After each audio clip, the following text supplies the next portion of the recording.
사랑하는 여러분, 오늘은 이사야서 15장에서 21장을 통독합니다.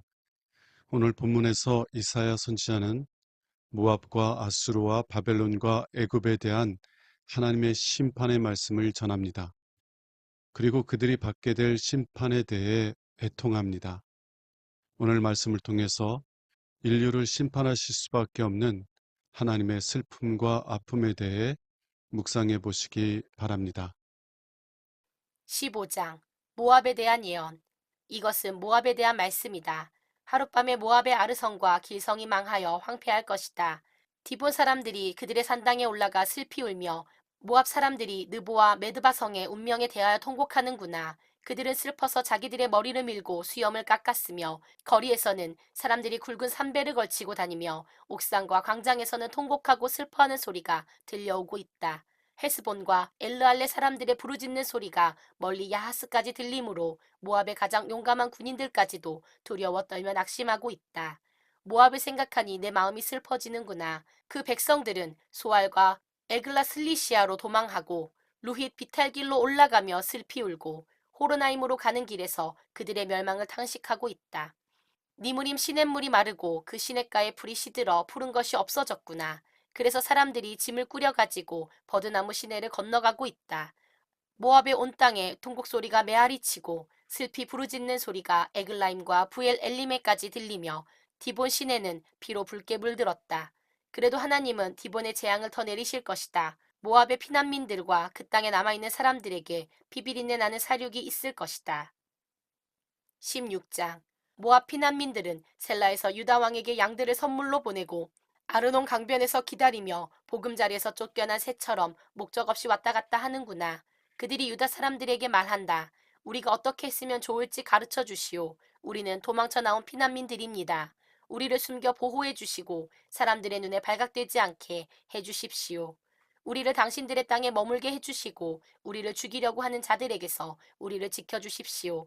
탄압과 파멸이 그치고 침략자가 이 땅에서 사라질 것이며 한 왕위가 사랑으로 굳게 서고 다윗의 후손 중 하나가 왕위에 앉아 백성을 성실하게 다스릴 것이며 옳은 일을 신속히 수행하고 정의를 실현시킬 것이다. 모압은 우리가 들은 소문대로 정말 교만하고 거만하구나. 그러나 아무리 모압이 잘난 척해도 그 교만은 헛된 것이다. 모압 사람들은 자기들이 당하는 고통 때문에 통곡할 것이며 길 하레셋에서 먹던 건포도빵을 생각하고 탄식하며 슬퍼할 것이다. 헤스본의 밭이 메마르고 신마의 포도나무가 말랐구나. 한때는 그 가지가 야세리까지 뻗어 광야에 이르고 그 싹이 자라서 바다를 건넜는데 이제 적국의 통치자들이 그 좋은 가지를 꺾어 버렸구나. 그래서 내가 야세를 위해 울듯이 신마의 포도나무를 생각하고 울리라. 헤스보나 엘르알레야, 너희 여름 과일과 농작물이 못쓰게 되었으니 내가 눈물로 너희를 적시리라. 비옥한 땅에서 기뻐하고 즐거워하는 사람이 없을 것이며 포도원에서 기쁨으로 외치며 노래하는 소리가 없고 포도즙 틀에서 포도를 밟을 사람이 없을 것이며 모든 즐거운 소리가 그칠 것이다. 모압과 길 하레셋을 생각하니 내 마음이 슬퍼 창자가 끊어지는 것 같구나. 모압 사람들이 자기들의 신전에서 지칠 때까지 부르짖고 기도하여도 아무 소용이 없을 것이다. 모압에 대한 이 모든 것은 전에 여호와께서 이미 말씀하신 것이다. 그러나 여호와께서 다시 이렇게 말씀하신다. 3년 내에 모압의 모든 영화가 사라지고 수많은 사람들이 죽음을 당하며 힘없는 소수의 사람들만이 살아남게 될 것이다. 17장 다마스커스에 대한 예언. 이것은 다마스커스에 대한 여호와의 말씀이다. 앞으로 다마스커스는 도시가 되지 못하고 폐허의 돌무더기가 될 것이다. 아로엘의 성들이 버림을 당하여 양떼나 소떼가 풀을 뜯어먹고 누워도 그들을 놀라게 할 자가 없을 것이며 에브라임에서 요새화된 성들이 사라지고 다마스커스에서 왕권이 무너지며 시리아에 남은 자들이 멸망하여 이스라엘의 운명처럼 될 것이다. 이것은 전능한 나 여호와의 말이다. 여호와께서 다시 말씀하셨다. 이스라엘의 영광이 시들고 그 부가 가난으로 바뀔 날이 올 것이다. 그때 이스라엘은 곡식을 베어낸 르바임 골짜기의 황량한 밭과 같을 것이다. 그러나 감람나무를 흔들어 떨어도 가장 높은 가지에 서너 개의 열매가 남아있듯이 황량한 그 밭에도 약간의 이삭은 남아있을 것이다. 이것은 이스라엘의 하나님 나 여호와의 말이다. 그때 사람들은 자기들의 창조자인 이스라엘의 거룩하신 하나님을 바라볼 것이며 자기들의 손으로 만든 우상의 제단을 쳐다보지 않고 공작물에 불과한 아세라 여신상이나 태양상을 바라보지 않을 것이다. 그날의 튼튼한 성들이 버림을 당해 옛날 히윗 사람들과 아모리 사람들이 이스라엘 사람들 앞에서 버리고 간 성처럼 폐허가 될 것이다. 이스라엘아, 내가 너를 구원하고 보호하는 튼튼한 반석 같은 하나님을 잊어버렸다. 그러므로 내가 좋아하는 나무를 이식하고 이방의 포도나무를 심어 바로 그날 아침에 그것이 싹이 나서 꽃이 피고 잘 자랄지라도 내가 그 열매를 거두지 못할 것이며 너에게는 슬픔과 고통만 있을 것이다. 소란을 피우며 성난 파도처럼 밀려오는 많은 민족을 보라. 수많은 적군이 물밀듯이 밀어닥치나 하나님이 그들을 꾸짖으시니 산 언덕에 있는 겨가 바람에 날리고 회오리 바람에 티끌이 떠다니듯 그들이 멀리 달아나고 흩어지는구나.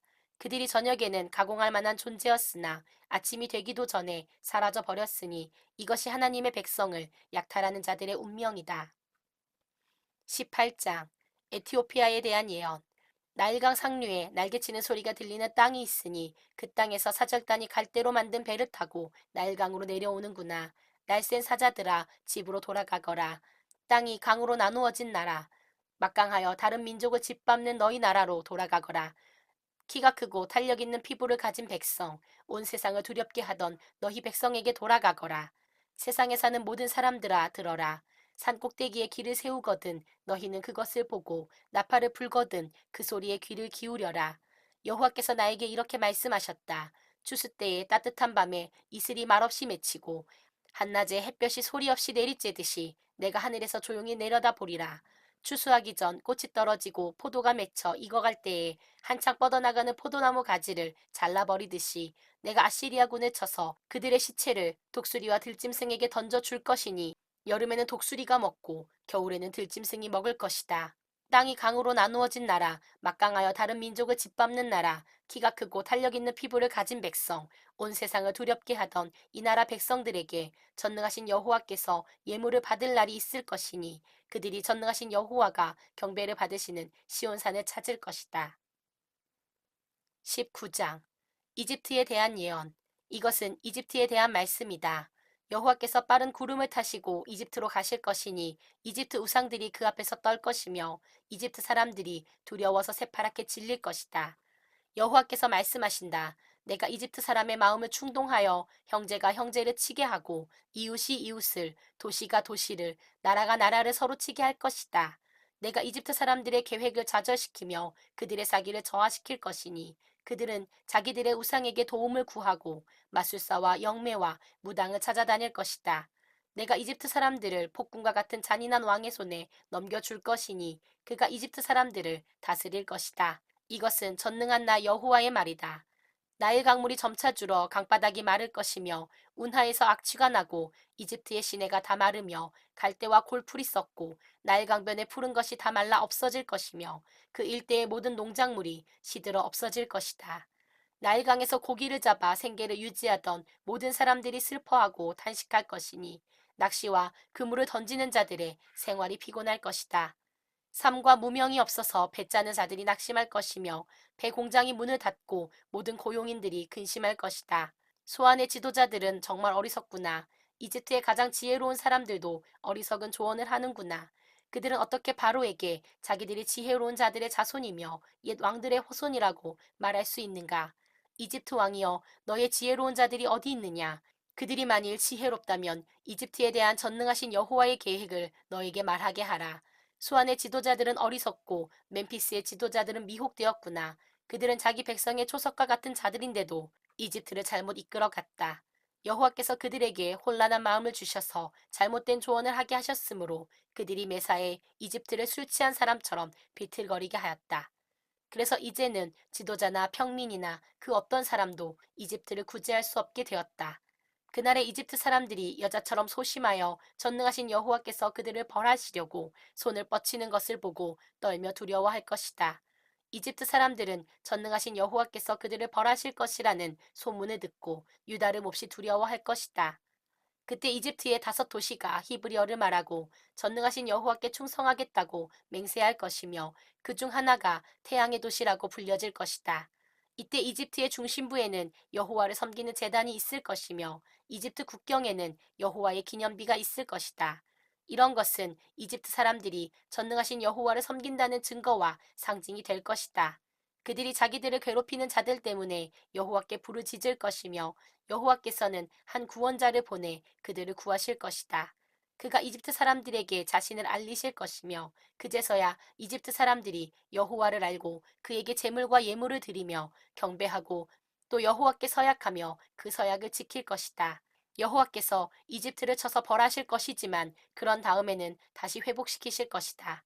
그들이 여호와께 돌아올 것이며 여호와께서는 그들의 부르짖는 소리를 들으시고 그들을 고쳐주실 것이다. 이집트와 아시리아 사이에 간선도로가 뚫려 이집트 사람과 아시리아 사람이 서로 왕래할 것이며 그들이 다 함께 하나님께 경배할 날이 있을 것이다. 그때 이스라엘, 이집트, 아시리아 이 세 나라가 온 세계에 복이 될 것이다. 전능하신 여호와께서 그들을 축복하시며 이렇게 말씀하실 것이다. 내 백성 이집트야, 내가 창조한 아시리아야, 내가 택한 백성 이스라엘아, 너희에게 복이 있을 것이다. 20장 이집트와 에티오피아에 대한 예언. 아시리아의 사르곤 황제가 자기 군대의 총사령관을 보내 아스돗을 공격하여 점령할 당시 여호와께서 아모스의 아들 이사야에게 내 삼배옷과 신발을 벗어라 하고 말씀하셨다. 그래서 그는 순종하여 벌거벗고 맨발로 다녔다. 그러자 여호와께서 이렇게 말씀하셨다. 내 종 이사야는 지난 3년 동안 벌거벗고 맨발로 다녔는데 이것은 앞으로 이집트와 에티오피아가 당할 일의 상징이다. 이와 같이 이집트 사람들과 에티오피아 사람들이 아시리아 황제에게 포로로 잡혀갈 때 젊은 사람, 늙은 사람 할 것 없이 다 옷을 벗은 채 엉덩이를 드러내놓고 맨발로 끌려갈 것이며 이것이 이집트의 수치가 될 것이다. 에티오피아를 의지하고 이집트를 자랑하던 자들이 당황하고 부끄러워할 것이며 그날에 블레셋 해안 지역에 사는 자들이 이렇게 말할 것이다. 아시리아 왕에게서 우리를 보호해 줄 것으로 믿었던 자들이 당한 일을 보아라. 이제 어떻게 하면 우리가 살아남을 수 있단 말인가? 21장 바빌론에 대한 예언. 이것은 바빌로니아에 대한 말씀이다. 사막을 휩쓰는 회오리 바람처럼 공포의 땅에서 적군이 밀어닥칠 것이다. 나는 속이고 약탈하는 비참한 모습을 환상에서 보았다. 엘람구나 공격하라. 메디아구나 포위하라. 하나님은 바빌론 때문에 고통당하는 모든 민족의 탄식을 그치게 하실 것이다.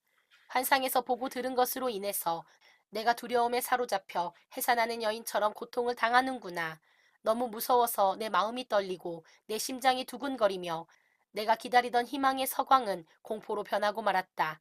보라, 그들이 잔치를 베풀어 식탁에 음식을 잔뜩 차려놓고 먹고 마시고 있다. 장교들아, 너희 방패를 들고 싸울 준비를 하라. 그때 환상 가운데 여호와께서 나에게 말씀하셨다. 너는 가서 파수꾼을 세우고 그가 보는 대로 보고하게 하라. 만일 그가 쌍쌍이 말을 타고 오는 사람들이나 나귀와 낙타를 타고 오는 사람들을 보면 세심히 관찰하게 하라. 이때 파수꾼이 외쳤다. 주여, 내가 매일 밤낮으로 망대에 서서 지켜보고 있습니다. 보십시오. 저기 말탄 자들이 쌍쌍이 오고 있습니다. 그때 나는 이런 음성을 들었다. 함락되었다. 함락되었다. 바빌론이 함락되었다. 그들이 섬기던 모든 우상들이 다 부서져 땅에 떨어졌구나. 타작마당의 곡식처럼 짓밟힌 내 백성들아. 이스라엘의 하나님 전능하신 여호와에게서 내가 지금까지 들은 것을 너희에게 다 말해주었다. 에돔에 대한 예언. 이것은 에돔에 대한 말씀이다. 어떤 사람이 세일에서 나를 불러 파수꾼 밤이 어떻게 되었소? 파수꾼 밤이 얼마나 남았소? 하고 물었다. 그래서 나는 이렇게 대답하였다. 아침이 오고 있으나 밤도 올 것이요. 묻고 싶으면 다시 와서 물으시오. 아라비아에 대한 예언. 이것은 아라비아에 대한 말씀이다. 아라비아 사막에 머물고 있는 드단의 대상들아, 물을 가져다가 목마른 자들에게 주어라.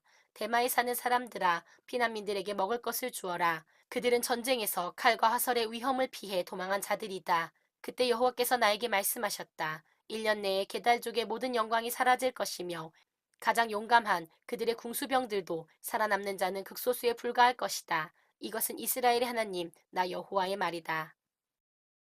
사랑하는 여러분, 오늘 말씀을 통해서 다음 사실을 묵상해 보시기 바랍니다.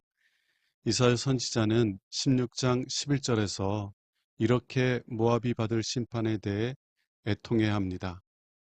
모압과 길 하레셋을 생각하니 내 마음이 슬퍼 창자가 끊어지는 것 같구나.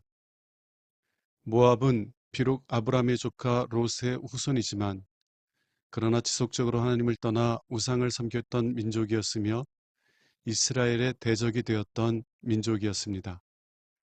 그리고 심지어는 이스라엘 백성이 바벨론에게 멸망당할 때 기뻐하고 즐거워했던 민족이었습니다. 이러한 민족이 심판을 받게 된다면 이스라엘 백성인 이사야는 오히려 기뻐해야 하는 것이 아닐까요? 그러나 이사야는 자신이 전하는 경고의 말씀을 거절함으로 하나님의 심판을 피할 수 없게 된 모압을 보며 슬퍼합니다. 그들이 겪게 될 비극적인 아픔들을 생각하며 애통합니다. 왜 그는 자신의 원수의 멸망을 보며 슬퍼하고 애통한 것일까요? 그는 예수님의 마음을 가지고 있던 사람이었기 때문입니다. 예수님은 십자가를 지시기 위해 예루살렘으로 향하실 때 예루살렘 성을 바라보시며 우셨습니다.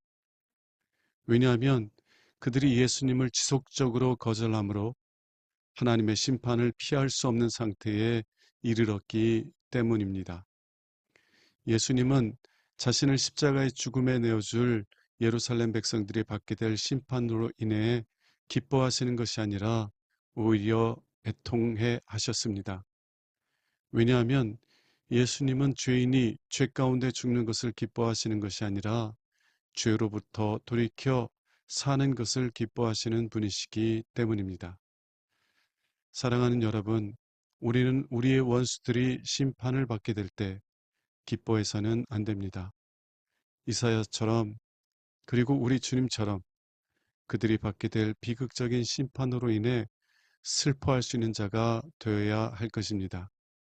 기도하겠습니다. 하나님 아버지, 저희 원수들이 받게 될 심판으로 인해 기뻐하는 자가 되지 않게 하옵소서. 오히려 예수님처럼 그들에 대해 애통해하며 기도할 수 있는 자가 되게 하옵소서. 우리 주 예수 그리스도 이름으로 기도합니다. 아멘.